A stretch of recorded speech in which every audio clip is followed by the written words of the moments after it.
Ambati silks Kanchipuram sorry store now in Vijayawada. Exclusive పట్టు saris, సల్వాస్ and lehengas. అదృష్టం ఎప్పుడు ఏ రూపంలో తలుపు తడుతుందో ఎవరూ ఊహించలేరు. కొందరికి కష్టపడితే కానీ పూట గడవదు, కానీ మరికొందరికి మాత్రం అదృష్టం వెతుక్కుంటూ వస్తుంది. ముఖ్యంగా ఈ డిజిటల్ యుగంలో సోషల్ మీడియా అనేది ఒక అద్భుత దీపంలా మారింది.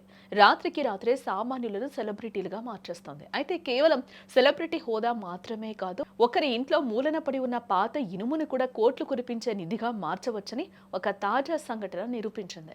మనకు పనికిరాని వస్తువు మరొకరికి బంగారం కావచ్చనే సామెతను నిజం చేస్తూ ఒక పాత ట్రాక్టర్ ఒక వ్యక్తిని కోటేశ్వరుణ్ణి చేసింది.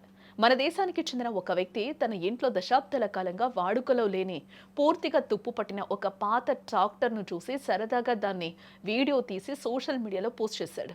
ఆ వీడియో కాస్త వైరల్ అయ్యి ప్రపంచవ్యాప్తంగా ఉన్న నెటిజన్ల కంట్లో పడింది. అయితే ఈ వీడియో యాంటిక్ వస్తువులను సేకరించే ఒక విదేశీయుడి దృష్టిని ఆకర్షించింది. సాధారణ వ్యక్తులకు అది కేవలం ఒక పాత ఇనుము ముక్కలా కనిపించవచ్చు. బట్ ఆ విదేశీ నిపుణుడు దాన్ని చూడగానే అది ప్రపంచంలోని అత్యంత అరుదైన మోడల్ ట్రాక్టర్ అని గుర్తించాడు. ప్రస్తుతం అటువంటి మోడల్స్ మార్కెట్లో ఎక్కడా లభ్యం కావు.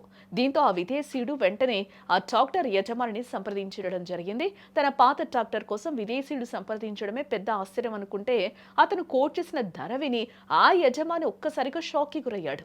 ఆ పాత ట్రాక్టర్ విలువను ఏకంగా 1,25,00,000గా నిర్ణయించి దానిని కొనుగోలు చేశాడు. తనకు పనికిరాదు అనుకున్న వస్తువుకు అంత భారీ ధర రావడంతో ఆ భారతీయ యజమాని ఆనందానికి అవధులు లేకుండా పోయాయి. కేవలం ఒకే ఒక సోషల్ మీడియా పోస్టుతో ఆ వ్యక్తి రాత్రికి రాత్రే కోటేశ్వరుడు అయిపోయాడు. ఈ వార్త సోషల్ మీడియాలో వైరల్ కావడంతో నెటిజన్లు రకరకాలుగా స్పందిస్తున్నారు. అదృష్టం తలుపు తడితే ఇలాగే ఉంటుందని కొందరంటుంటే, టెక్నాలజీని సరిగ్గా ఉపయోగిస్తే సంపాదనకు ఆకాశమే హద్దు అని మరికొందరు కామెంట్స్ చేస్తూ ఉన్నారు. మనకు పనికిరాని వస్తువు మరొకరికి నిధి కావచ్చు అనడానికి ఇదొక గొప్ప ఉదాహరణ అని మేధావులు అభిప్రాయపడుతున్నారు. మొత్తానికి ఆ పాత ట్రాక్టర్ ఆ వ్యక్తి జీవితంలో ఒక పెద్ద టర్నింగ్ పాయింట్గా నిలిచిందని చెప్పుకోవచ్చు.